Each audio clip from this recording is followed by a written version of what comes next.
Something weird just happened in Hollywood. A horror movie is getting almost perfect scores everywhere. And not just from critics, from audiences to we're talking about Sinners 2025, and its ratings are honestly suspiciously high. Let's break this down, because this isn't normal. First, the numbers. Critics, almost a perfect score, around 97 to 99%. Audience, also sitting at 96 to 97%. And if you know anything about movies, it almost never happens. Usually it's one or the other. Critics love it. Audiences hate it, or audiences love it. Critics destroy it. But this is both. And then it gets even crazier. CinemaScore, which measures real audience reactions on opening night, gave it an A rating. Now, if you don't know, horror movies almost never get an A. Most of them land in the B range, or lower. So already, this movie is breaking patterns. Now, let's get into the actual breakdown, starting with acting. The performances are sitting at about a 9.5 out of 10. And a huge reason for that is Michael B. Jordan. He plays dual roles here, and people are saying this might be one of the best performances of his career. Not just good, but layered, intense, and completely different from his usual roles. Next, visuals.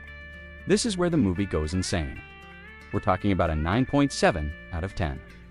The cinematography, lighting, atmosphere, everything feels intentional. This isn't just a horror movie. It feels like a big cinematic experience. The kind you're supposed to watch in IMAX? Now the music. This might actually be one of the most underrated parts. Score, 9.6 out of 10. The soundtrack doesn't just sit in the background, it drives the emotion, it builds tension. And in some scenes, it literally carries the entire moment. Now let's talk about the story, because this is where things get slightly controversial. The story sits around 8.8 out of 10, which is still very high. But compared to everything else, it's the weakest part. Why? Because it's ambitious, it tries new things, and not everything lands perfectly. Some people feel it's a bit complex, maybe even slightly confusing in parts, but at the same time, that's also why others love it, because it's different. Rewatch value, 9.2 out of 10. This isn't just a one-time watch. People are going back to catch details they missed, hidden meanings, subtle moments, stuff that only clicks the second time, and overall entertainment.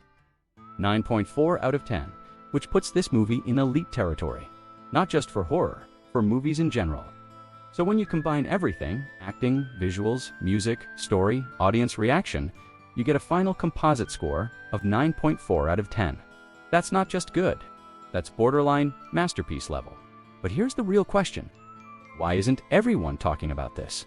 Because with ratings like these, this should be dominating conversations. Instead, it's kind of flying under the radar. So now it comes down to this. Is Sinners a future modern classic? Or is it just one of those movies that gets overhyped early and fades away later? Because one thing is clear, these ratings, they're not normal. And when something breaks the system like this, you pay attention. So what do you think? Is this a 9.4 masterpiece? Or are people overrating it?